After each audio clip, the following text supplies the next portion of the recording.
Hello friends, आज हम देखने वाले हैं क्लास 12th से प्रोज के फर्स्ट चैप्टर का सेकेंड पार्ट्स, जो लेसन है हमारा a girl with A basket. तो चलिए दोस्तों, हम शुरू करते हैं सेकेंड पार्ट्स को। कह रहे कि the children selling basket were sons and daughters of these refugees. अब यहाँ पे कह रहा है कि द चिल्ड्रेन सेलिंग बास्केट, जो बच्चे टोकरियां बेच रहे थे, वर्सन्स एंड डॉटर्स, ये बच्चे और बच्चियां, ऑफ दीज रिफ्यूजीज, इन्हीं शरणार्थियों के थे। दे और देयर पेरेंट्स, वे और उनके माता पिता, और रिलेटिव्स और उनके रिश्तेदार, had gathered in the cities, जो शहर में, इन्हीं शहर में इकट्ठा हो गए थे। रिलेटिव्स, उनके रिश्तेदार, हैड गेदर्ड, जो इकट्ठा हो गए थे, इन द सिटीज, शहरों में। सिटिंग अप स्टॉल्स, जो छोटी छोटी दुकानें लगाए हुए थे। स्टॉल मतलब होता है छोटी दुकानें, जो छज्जे और वो जो शैडो वाली होती है, टीन हो, तो उन्हीं को स्टॉल बोलते हैं। तो कह रहा है कि सेटिंग अप स्टॉल, जो छोटी छोटी दुकानें लगाए हुए थे। मैन्युफैक्चरिंग सिंपल आर्टिकल्स, जो बनाते थे साधारण वस्तुएं। आर्टिकल्स का मतलब होता है वस्तु, और सिंपल साधारण मैन्युफैक्चरिंग का मतलब होता है बनाना। तो मैन्युफैक्चरिंग सिंपल आर्टिकल्स, जो साधारण वस्तुएं बनाते थे। आगे कह रहे हैं कि trying to make a living, जो जीवन यापन करने की कोशिश कर रहे थे। मतलब ये लोग मैन्युफैक्चरिंग सिंपल आर्टिकल्स, साधारण वस्तुएं बनाकर, ट्राइंग टू मेक मतलब जो कोशिश कर रहे थे, टू मेक अ लिविंग, अपने जीवन यापन के लिए, अपनी जिंदगी गुजारने के लिए। इन द मार्केट्स, इन्हीं बाजारों में, ऑलरेडी, जो पहले से ओवर क्राउडेड, भरी हुई थी। दे लिव्ड इन क्लॉथ, वे रहते थे कपड़ों में। एंड ग्रास शेड, मतलब कपड़ों के छप्पर में या फिर घास के छप्पर में। दैट लाइंड द स्ट्रीट्स, जो गलियों में पंक्तित नुमा थी। लाइन का मतलब होता है यहाँ पे पंक्तित नुमा। तो कह रहा है कि साइड, कह रहा है कि दैट लाइंड द स्ट्रीट, जो गलियों में पंक्तित नुमा थी। The peasants among these refugees, कह रहा है कि the peasants among these refugees, और इनमें जो किसान थे, had accustomed to little all their lives. अब यहाँ पे राइटर कह रहा है कि हैड बीन कस्टम्ड टू का मतलब होता है आदी हो जाना किसी चीज का। तो कह रहे कि हैड कस्टम्ड, उसमें जो किसान थे, हैड बीन कस्टम्ड, वे आदी हो चुके थे, to little all their lives, उन्हीं थोड़े पैसों में जीने के, मतलब थोड़े ही में वो जीने के अब आदी हो चुके थे। For the annual income of an agriculture, क्योंकि the annual income of an agriculture family, एक कृषि फैमिली की जो सालाना इनकम होती थी, does not exceed on an average, कह रहा है कि डज नॉट एक्सीड, वो ज्यादा नहीं होती थी, ऑन एन एवरेज, एक मतलब औसत से, $100 अ ईयर, एक साल में $100 से। मतलब उनके कहने का कि जो किसान होती थी, किसान जो फैमिली होते थे, उनमें उनकी एक साल की इनकम $100 से या एवरेज से अधिक नहीं होती थी। ठीक है, मतलब फिर से देख लेते हैं इसको। कह रहा है कि उनमें जो किसान थे, हैड बीन कस्टम्ड, वे आदी हो चुके थे, to little all their lives, इन्हीं थोड़े में जीने के। फॉर एन एनुअल इनकम, एक साल, कह रहा है कि फॉर द एनुअल इनकम, क्योंकि सालाना income of an agriculture family, एक कृषि फैमिली की, does not exceed an average, वो एक औसत से ज्यादा नहीं होती थी, $100 ईयर, एक साल में $100 से। द एवरेज अनस्किल्ड लेबर, अब कह रहा है यहां पर कि द एवरेज अनस्किल्ड लेबर, एक अकुशल मजदूर, मेक्स 30 सेंट अ डे, एक दिन में 30 सेंट कमाता, और लेस देन $2 अ वीक, या एक हफ्ते में $2 से भी कम। कह रहे कि देयर 1 मील अ डे, और उन्हीं पैसों में उन्हें एक दिन का भोजन मिलता। Their one meal a day, एक दिन का भोजन मिलता। एन ओनियन, एक प्याज। अ पीस ऑफ ब्रेड, एक रोटी का टुकड़ा। A bowl of pulse with milk, एक कटोरी दाल, वो भी दूध के साथ। Perhaps a bit of goat cheese, शायद कि बकरी के दूध का पनीर। नो टी, नो चाय, no coffee, no fat, no मक्खन, नो स्वीट्स, नो मिठाई, नो मीट, मांस मछली। $100 a year is not $2 a week. अब यहाँ पे राइटर कह रहा है कि $100 a year is not $2 a week, मतलब एक साल में एक मजदूर $100 भी अगर कमाता तो वो एक हफ्ते में, 1 years is not $2 a week, एक हफ्ते में भी वो $2 नहीं कमाता। ये टीवन फिर भी that small amount is hard, ये जो छोटा अमाउंट था या जो ये कम पैसे उनको कमाना था काफी मुश्किल था। देखो कह रहे हैं यहाँ पर कि इवन येट, इवन फिर भी, येट इवन का मतलब होता है फिर भी। दैट स्मॉल अमाउंट, ये छोटी जो रकम थी, इज हार्ड टू अर्न, उन्हें कमाना काफी मुश्किल था। बाय सेलिंग बास्केट, टोकरियां बेचकर। टू पीपुल, लोगों को। टू पुअर, जो बहुत गरीब थे। टू बाई देम, उसे खरीदने के लिए। आगे कह रहे हैं दोस्तों, कह रहे कि दैट नो डाउट, कोई शक नहीं है, इज द रीजन, यही कारण है कि दीज लिटिल चिल्ड्रेन, ये छोटे बच्चे, डिसेंडेड, जो मुझ पर उतर गए, ऑन मी लाइक लोकस्ट, टिड्डियों की तरह। मतलब कोई शक नहीं था, ये जो छोटे बच्चे थे मेरे ऊपर टूट पड़े। डिसेंडेड का मतलब होता है टूट पड़ना, तो ये छोटे बच्चे जो थे मुझ पर टूट पड़े लाइक लोकस्ट, टिड्डियों की तरह। एंड आई एन अमेरिकन, क्योंकि मैं एक अमेरिकन था। वॉज डाउटलेस, कोई शक नहीं था। द मोस्ट प्रोमिसिंग मार्केट, अब यहाँ पे ये दिया है कि द मोस्ट प्रोमिसिंग मार्केट का मतलब होता है बहुत ही अच्छा ग्राहक, मतलब कीमती ग्राहक यहाँ से मुराद है। तो कह रहे कि वॉज डाउटलेस, मतलब कोई शक नहीं था कि द मोस्ट प्रोमिसिंग मार्केट, कि मैं एक कीमती ग्राहक था।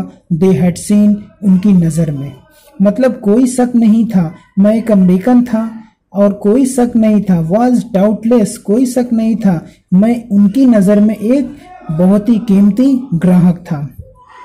आई बॉट, इस पैरा में देखिए करें कि I bought one tiny basket, मैंने एक छोटी टोकरी खरीदी। फॉर ए फ्यू आनाज, कुछ आनों में। एंड अदर फ्रूट्स बास्केट, और दूसरी फल वाली टोकरी खरीदी। फॉर ए बिट मोर, उससे कुछ अधिक पैसों में। ब्यूटीफुल वेस्ट पेपर बास्केट, मैंने रद्दी कागज रखने वाली एक सुंदर टोकरी खरीदी। फॉर ए रुपीज, ₹1 में। अ लवली स्विंग बास्केट, मैंने एक सिलाई का सामान रखने वाली टोकरी खरीदा। फॉर ए रुपीज, ₹1 में। A fan, a few fan for an anna और ए 2 पीस, मतलब एक आना में मैंने 2 पंखे खरीदे। यहाँ पे है कि अ फ्यू फैंस, मैंने कुछ पंखे खरीदे। फॉर एन आनाज, एक आना में। या 2 अ पीस, मतलब 2 पीस, कह रहा है राइटर कि 2 पीस मैंने एक आना में फैन खरीदा। माई आर्म्स वर फिल्ड, मेरी भुजाएं भर गई थी। And I had no spent 50 cent, मैंने 50 सेंट भी अभी खर्च नहीं किए थे। द चिल्ड्रेन पास्ड इन, बच्चे चले आ रहे थे। साउटिंग देयर वर्स, अपने सामानों की बोलियां लगाते हुए। आई वॉज अ प्रिजनर, मैं एक कैदी था। कंप्लीटली सराउंडेड, जो पूर्ण रूप से घिरा हुआ था। अनेबल टू मूव, मैं हिल भी नहीं सकता था। करेंगे the most diligent aggressive vendor. अब देखो यहाँ पे डिलीजेंट का मतलब होता है परिश्रमी, एग्रेसिव का मतलब होता है आक्रामक, वेंडर मतलब विक्रेता होता है, जो बेचने वाला होता है, विक्रेता। तो कह रहा है कि द मोस्ट डिलीजेंट, एक बहुत ही परिश्रमी, एग्रेसिव मतलब आक्रामक वेंडर, विक्रेता। वॉज ए ब्यूटीफुल गर्ल्स, एक सुंदर लड़की। Of mind, right in front of me, जो बिल्कुल मेरे सामने थी। राइटर यहां पे कह रहा है कि एक 9 साल की बच्ची जो काफी परिश्रमी थी और आक्रामक विक्रेता थी, वो जो ठीक मेरे सामने थी। She had a lovely basket, उसके पास एक सुंदर टोकरी थी, विथ हैंडल, हत्थे वाली। And C want a rupees and A half for it. कह रहा है कि सी want a rupees and half for it, वो उसके 1 रुपया 50 पैसा चाहती थी। आगे कह रहे हैं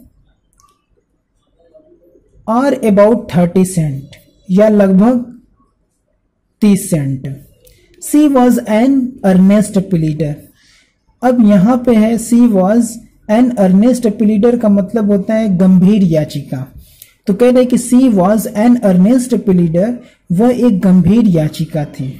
देयर वॉज टीयर्स, उसकी आंखों में आंसू थे। इन हर आइज, मतलब कह रहे कि there was tears in her eyes, उसकी आंखों में आंसू थे।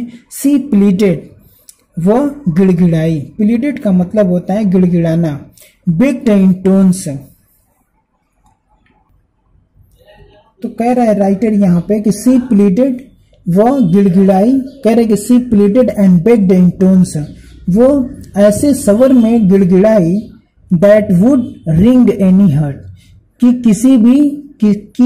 किसी का भी हृदय पिघल जाता। एक बार और देख लेते हैं इसको। कह रहे कि she pleaded and begged in tones, उसने बहुत ही विनम्रता के साथ गिड़गिड़ाई, या वह बहुत ही विनम्रता के साथ गिड़गिड़ाई। That would ring any heart, जिससे किसी का भी हृदय पिघल जाता। आगे क्या कह रहा है कि माई आर्म्स वर फुल, मेरी भुजाएं जो थी भर गई थी। I had no room let alone any need for another basket. अब राइटर यहाँ पे कह रहा है कि I had no room, room का मतलब कमरा होता है, लेकिन यहाँ पे है जगह। कह रहे कि आई हैड नो रूम, मेरे पास अब जगह नहीं थी। लिट अलोन एनी नीड, जरूरत तो दूर, फॉर एन अदर बास्केट, दूसरी टोकरी की। मतलब उसके कहने का कि दूसरी टोकरी की जरूरत तो दूर की बात, मेरे पास अब जगह ही नहीं थी।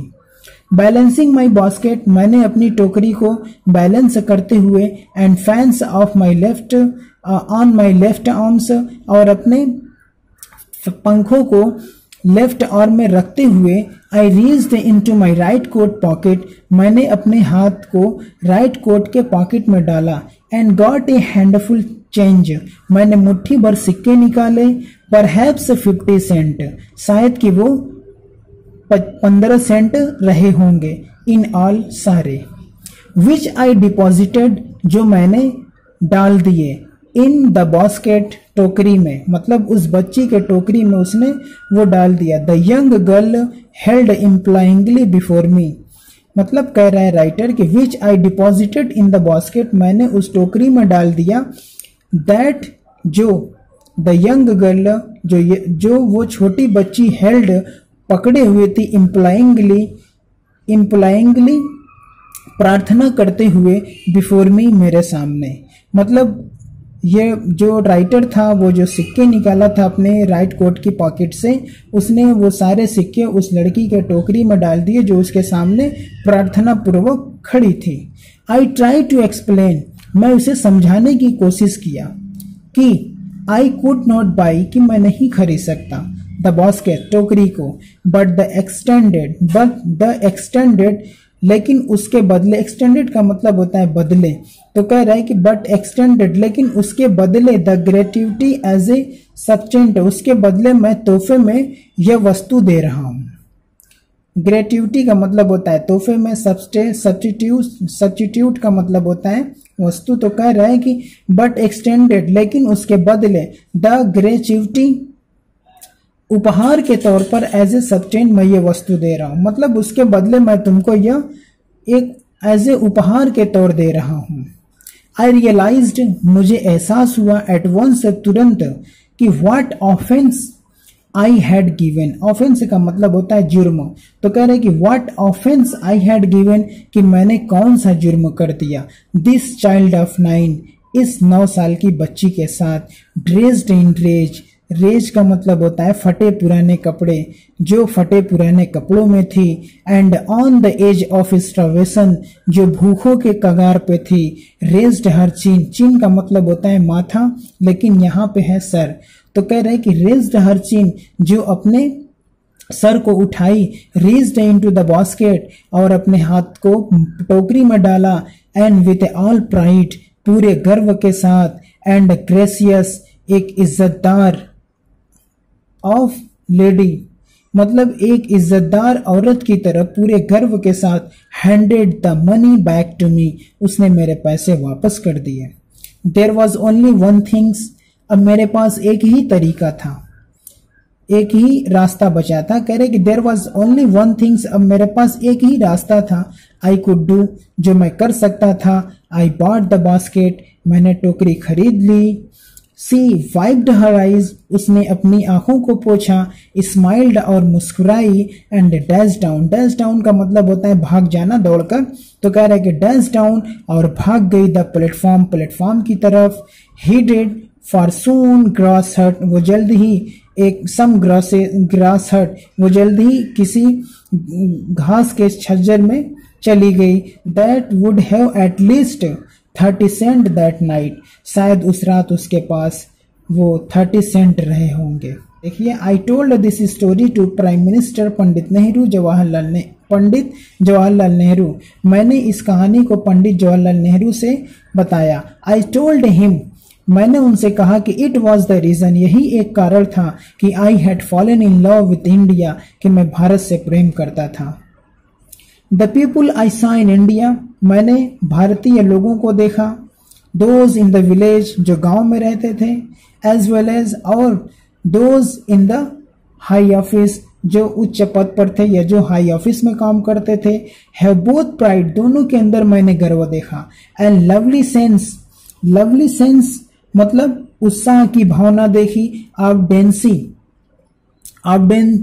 डिसेंसी, और अच्छे शिष्टाचार देखे।